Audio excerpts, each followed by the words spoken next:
गंगा बहती जटाओं में अमृत धार महान, करुणा सागर औघड़ दानी, शिव हैं सबके प्राण। श्री शिवाय नमस्तुभ्यम। जय भोलेनाथ। आप सभी का दिन शुभ हो।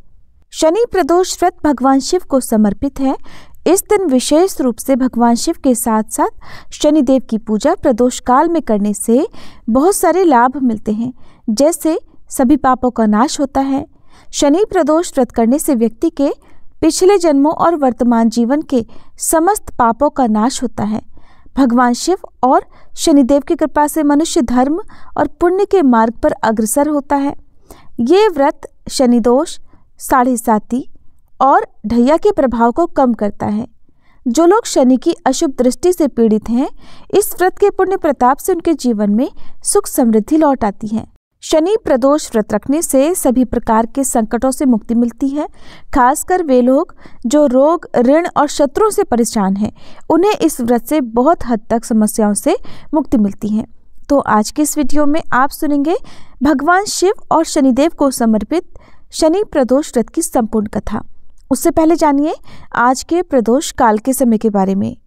इस बार साल 2024 का अंतिम प्रदोष व्रत, और जो कि पौष महीने के कृष्ण पक्ष का प्रदोष व्रत होगा, 28 दिसंबर शनिवार को रहेगा। और इस दिन प्रदोष काल का समय शाम 5 बजे से 6:30 बजे तक रहेगा। शाम की पूजा आप इस समय करके सच्चे मन से व्रत की कथा सुने, आपको आपके हर कष्ट से मुक्ति अवश्य मिलेगी। शनि प्रदोष व्रत की पौराणिक कथा के अनुसार एक बार की बात है, एक नगर में एक सेठ जी रहते थे। सेठ जी के घर में हर प्रकार की सुख सुविधाएं थी। उनके पास अपार धन संपत्ति थी, लेकिन उन्हें एक ही दुख था कि उनकी कोई संतान नहीं थी। इसी कारण सेठ और सेठानी दुखी रहते थे। उन्होंने संतान प्राप्ति के लिए कई उपाय किए, व्रत उपवास रखे, लेकिन सफलता नहीं मिली। तब दुखी होकर कुछ समय बीतने पर सेठ जी ने अपना काम नौकरों को सौंप दिया और खुद सेठानी के साथ तीर्थ यात्रा के लिए चल पड़े। अपने नगर से बाहर निकलने पर उन्हें एक साधु महाराज मिले, जो कि ध्यान मग्न बैठे हुए थे। सेठ और सेठानी साधु के पास गए और हाथ जोड़कर उनके ध्यान से उठने का इंतजार करने लगे। काफी देर के बाद जब साधु महाराज ने आंखें खोली, तब उन्हें पता चला कि उनके समक्ष कोई बहुत देर से आशीर्वाद लेने की प्रतीक्षा में बैठा हुआ है। साधु ने सेठ और सेठानी से कहा कि मैं तुम्हारा दुख समझता हूँ, तुम इस दुख से मुक्ति पाने के लिए शनि प्रदोष व्रत करो, इससे तुम्हें संतान सुख अवश्य ही प्राप्त होगा। फिर साधु ने सेठ सेठानी को प्रदोष व्रत की विधि बताने के साथ भगवान शिव की वंदना करने के लिए कहा। भगवान शिव की वंदना इस प्रकार की जाती है। हे रुद्रदेव शिव, आपको नमस्कार है। शिव शंकर जगत गुरु, आपको नमस्कार है। हे नीलकंठ सुर, आपको नमस्कार है। शशि मौली चंद्र सुख, आपको नमस्कार है। हे उमाकांत सुधी, आपको नमस्कार। उग्रत्व रूप मन, आपको नमस्कार है। ईशान ईश प्रभु नमस्कार। विश्वेश्वर प्रभु शिव, आपको नमस्कार है। साधु से इस प्रकार वंदना करने का विधान जानकर सेठ और सेठानी ने साधु महाराज को धन्यवाद किया और उनसे आशीर्वाद लेकर तीर्थ यात्रा के लिए चल पड़े। तीर्थ यात्रा से लौटने के बाद दोनों ने मिलकर शनि प्रदोष व्रत किया, जिसके प्रभाव से जल्दी ही उनके घर में एक सुंदर पुत्र का जन्म हुआ। इस प्रकार शनि प्रदोष व्रत रखने से सेठ सेठानी का घर खुशियों से भर गया। शनि प्रदोष व्रत के दिन जो भी भक्त जिस भी कामना को लेकर प्रदोष व्रत रखता है, उसकी वह कामना भगवान शिव और शनिदेव की कृपा से अवश्य ही पूरी होती है। आप सुनिए शनिदेव की कथा। पौराणिक कथा के अनुसार एक बार स्वर्गलोक में सबसे बड़ा कौन, इस प्रश्न पर सभी 9 ग्रहों में वाद विवाद हो गया। सभी ग्रह एक दूसरे से कहने लगे कि मैं सबसे बड़ा, और इस पर विवाद इतना बढ़ गया कि परस्पर भयंकर युद्ध की स्थिति जैसी बन गई। कोई हल ना निकलता देखकर सभी 9 ग्रहों के देवता देवराज इंद्र के पास जा पहुंचे और कहने लगे, हे देवराज, अब तो आपको ही निर्णय करना होगा कि हम में से सबसे बड़ा कौन है। देवताओं का प्रश्न सुनकर देवराज इंद्र भी उलझन में पड़ गए। तब देवराज इंद्र कहने लगे, हे नवग्रहों, आपके प्रश्न ने तो मुझे भी उलझन में डाल दिया है। मैं इस प्रश्न का उत्तर देने में असमर्थ हूँ। हम सभी पृथ्वी लोक में उज्जैनी नगरी में राजा विक्रमादित्य के पास चलते हैं। इस प्रकार देवराज सहित सभी 9 ग्रहों के देवता उज्जैनी नगरी में जा पहुंचे।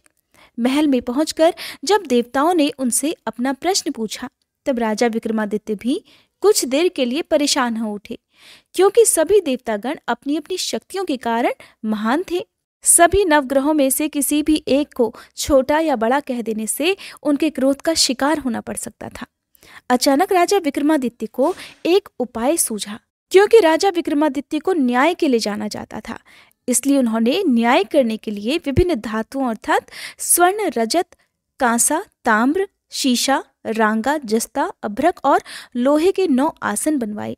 धातुओं के गुणों के अनुसार सभी आसनों को एक दूसरे के पीछे रखवाकर उन्होंने सभी देवतागणों को अपने अपने सिंहासन पर बैठने के लिए कहा। देवताओं के बैठने के बाद राजा विक्रमादित्य ने कहा, आपका निर्णय तो स्वयं हो गया। जो सबसे पहले सिंहासन पर विराजमान है वही सबसे बड़ा है। राजा विक्रमादित्य के निर्णय को सुनकर शनि देवता ने सबसे पीछे आसन पर बैठने के कारण अपने आप को छोटा जानकर क्रोधित होकर कहा, हे राजा विक्रमादित्य, तुमने मुझे सबसे पीछे बैठाकर मेरा अपमान किया है। तुम मेरी शक्तियों से परिचित नहीं हो, मैं तुम्हारा सर्वनाश कर दूंगा। तब शनिदेव ने कहा, सूर्य 1 राशि पर 1 महीने, चंद्रमा 2.25 दिन, मंगल 1.5 महीने, बुध और शुक्र 1 महीने, बृहस्पति 13 महीने रहते हैं, लेकिन मैं किसी राशि पर 7.5 वर्ष अर्थात 7.5 जिसे कहते हैं तक रहता हूँ। बड़े बड़े देवताओं को मैंने अपने प्रकोप से पीड़ित किया है। यहाँ तक कि श्री राम को भी 7.5 के कारण ही वन में जाकर रहना पड़ा था। रावण को 7.5 के कारण ही युद्ध में मृत्यु का शिकार बनना पड़ा। हे राजा, अब तू भी मेरे प्रकोप से नहीं बच सकेगा। इसके बाद अन्य ग्रहों के देवता तो बड़ी प्रसन्नता के साथ वहां से चले गए, परंतु शनिदेव बड़े क्रोध के साथ वहां से विदा हुए। राजा विक्रमादित्य पहले की तरह ही न्याय करते रहे। उनके राज्य में सभी स्त्री पुरुष बड़े आनंद से अपना जीवन यापन कर रहे थे। इस प्रकार कुछ दिन ऐसे ही सुकून से बीत गए, लेकिन उधर शनि देवता अभी तक अपने अपमान को नहीं भूल पाए थे। राजा विक्रमादित्य से बदला लेने के लिए एक दिन शनिदेव ने घोड़े के व्यापारी का रूप धारण किया और बहुत से घोड़ों के साथ उज्जैनी नगरी में जा पहुंचे। राजा विक्रमादित्य ने अपने राज्य में किसी घोड़े के व्यापारी के आने का समाचार सुना, तो उन्होंने भी अपने अश्वपाल को कुछ घोड़े खरीदने के लिए भेज दिया, क्योंकि राजा को घोड़े पालने का भी शौक था। अब घोड़े तो बहुत कीमती थे। अश्वपाल ने जब वापस लौटकर इस बारे में राजा विक्रमादित्य को बताया, तो राजा ने स्वयं आकर एक सुंदर और शक्तिशाली घोड़े को पसंद कर लिया। घोड़े की चाल देखने के लिए राजा उस घोड़े पर सवार हुए, तो वो घोड़ा तो बिजली की गति से दौड़ पड़ा। तेजी से दौड़ता हुआ घोड़ा राजा को दूर एक जंगल में ले गया और फिर वहां राजा को गिराकर जंगल में कहीं गायब हो गया। अब राजा अपने नगर को लौटने के लिए जंगल में ही भटकने लगा, लेकिन उन्हें लौटने का कोई रास्ता ही नहीं मिला। भटकते भटकते जंगल में इस प्रकार राजा को जोर से भूख प्यास लगने लगी। काफी दूर तक भटकने के बाद आखिरकार राजा को एक चरवाहा मिला। राजा ने उससे पानी मांगा। पानी पीकर राजा ने उस चरवाहे को अपनी अंगूठी दे दी। फिर उससे रास्ता पूछकर वो जंगल से निकलकर पास के ही एक नगर में जा पहुंचा। अब राजा विक्रमादित्य ने एक सेठ की दुकान पर बैठकर कुछ देर तक तो आराम किया। उस सेठ से राजा ने बातचीत की। राजा के बारे में पूछा तो राजा ने बताया कि मैं उज्जैनी नगरी से आया हूँ। राजा के कुछ देर दुकान पर बैठने से अब सेठ जी को बहुत बिक्री हुई। सेठ जी ने राजा को बड़ा भाग्यवान समझा कि इन्हीं के कारण आज मेरी दुकान में सबसे ज्यादा बिक्री हुई है, तो उन्होंने खुश होकर राजा को अपने घर पर भोजन के लिए आमंत्रित कर दिया और उन्हें अपने घर ले गए। सेठ के घर में सोने का एक हार खूंटी पर लटका हुआ था। राजा को उस कमरे में छोड़कर सेठ कुछ देर के लिए बाहर चला गया। तभी एक आश्चर्यजनक घटना घटी। राजा विक्रमादित्य के देखते ही देखते सोने के उस हार को खूंटी ने निगल लिया। वापस लौटकर सेठ ने देखा कि हार तो वहां पर था नहीं। हार को गायब देखा तो चोरी का संदेह राजा पर ही किया, क्योंकि उस कमरे में केवल राजा ही अकेला बैठा था। तब सेठ ने अपने नौकरों से कहा कि इस परदेसी को रस्सियों से बांधकर नगर के राजा के पास ले चलो। इस तरह से राजा को रस्सियों से बांधकर नगर के राजा के पास ले जाया गया। राजा ने जब राजा विक्रमादित्य से हार के बारे में पूछा तो उन्होंने बताया कि उनके देखते ही देखते खूंटी ने तो हार को निगल लिया था। इस पर राजा ने क्रोधित होकर चोरी करने के अपराध में राजा विक्रमादित्य के हाथ पांव काटने का आदेश दे डाला। किसी ने भी राजा की बात का विश्वास नहीं किया। इस तरह से राजा विक्रमादित्य के हाथ पांव काटकर उन्हें नगर की सड़क पर छोड़ दिया गया। कुछ दिनों के बाद एक तेली उन्हें उठाकर अपने घर ले गया और उन्हें अपने कोलू पर बैठा दिया। अब राजा आवाज देकर बैलों को हाँकता रहता और इस तरह तेली का बैल चलता रहा। अब राजा को भोजन भी मिलता रहा। शनि के प्रकोप की 7.5 पूरी होने पर वर्षा ऋतु प्रारंभ हुई। अब एक दिन राजा विक्रमादित्य एक रात को मेघ मल्हार गा रहे थे कि तभी नगर के राजा की लड़की राजकुमारी मोहिनी रथ पर सवार होकर उस तेली के घर के पास से गुजरी। जब उसने मेघ मल्हार सुना तो उसे बड़ा अच्छा लगा। दासी को भेजकर गाने वाले को बुला लाने के लिए कहा। अब दासी ने लौटकर राजकुमारी को अपंग राजा के बारे में सब कुछ बता दिया। राजकुमारी उसके मेघ मल्हार से बहुत मोहित हुई, अतः उसने सब कुछ जानकर भी अपंग राजा से विवाह करने का निश्चय कर लिया। राजकुमारी ने अपने माता पिता से जब यह बात कही कि वो एक अपंग से विवाह करना चाहती है तो वे हैरान रह गए। रानी ने मोहिनी को समझाया, बेटी तेरे भाग्य में तो किसी राजा की रानी होना लिखा है, फिर तो उस अपंग से विवाह करके अपने पांव पर कुल्हाड़ी क्यों मार रही है। लेकिन राजकुमारी ने अपनी जिद नहीं छोड़ी। अपनी जिद पूरी कराने के लिए उसने भोजन करना छोड़ दिया और अपने प्राण त्याग देने का निश्चय कर लिया। आखिरकार राजा और रानी को विवश होकर अपंग विक्रमादित्य से अपनी राजकुमारी का विवाह करना ही पड़ा।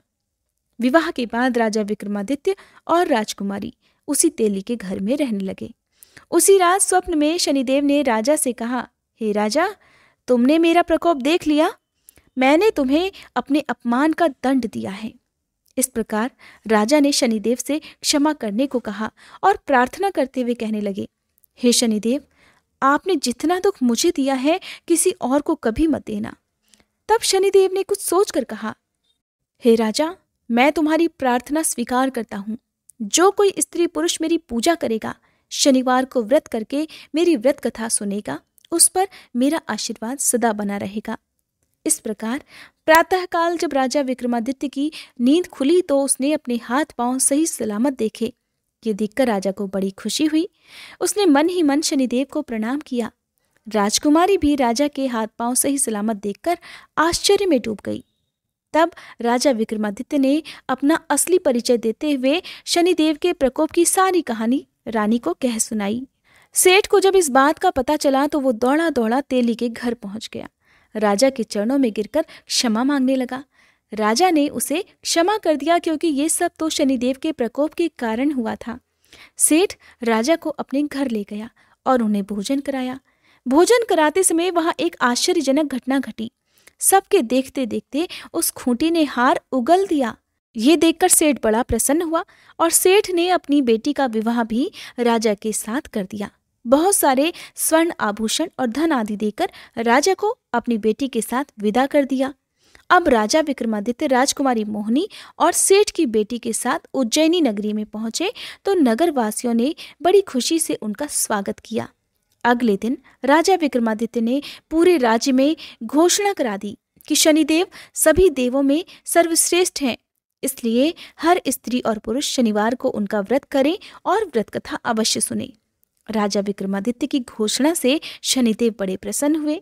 शनिवार का व्रत करने और व्रत कथा सुनने के कारण सभी लोगों की मनोकामनाएं शनिदेव की कृपा से पूरी होने लगी। सभी लोग बड़े आनंद पूर्वक रहने लगे। बोली शनि देवता की जय। जय शिव ओमकारा, स्वामी जय शिव ओमकारा। ब्रह्मा विष्णु सदा शिव, ब्रह्मा विष्णु सदा शिव, अर्धांगी धारा। ओम जय शिव ओमकारा। एकानन चतुरानन पंचानन राजे, स्वामी पंचानन राजे।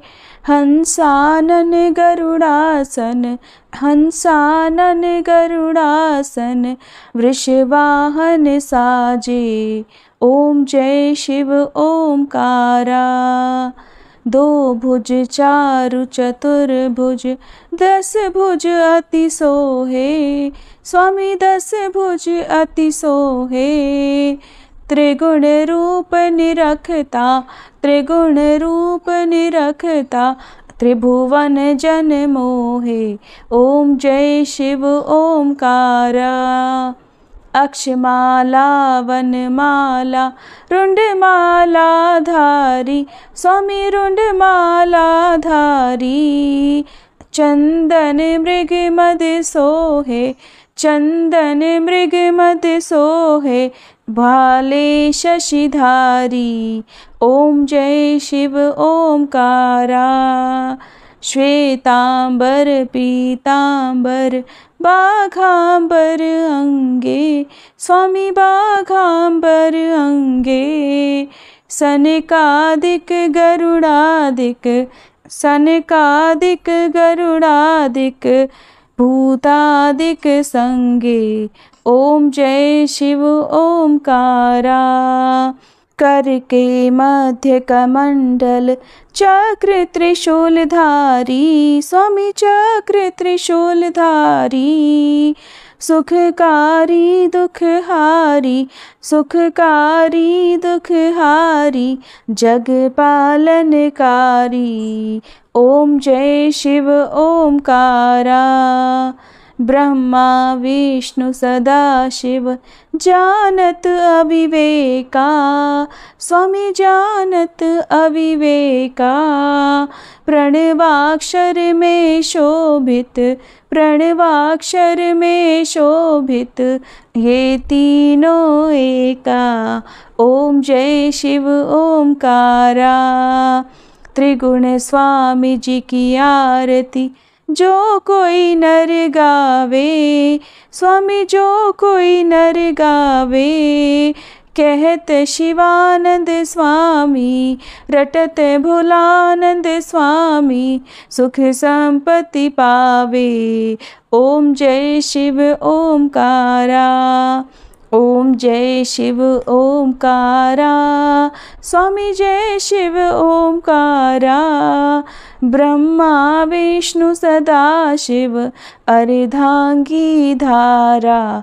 ओम जय शिव ओमकारा। ओम जय शिव ओमकारा।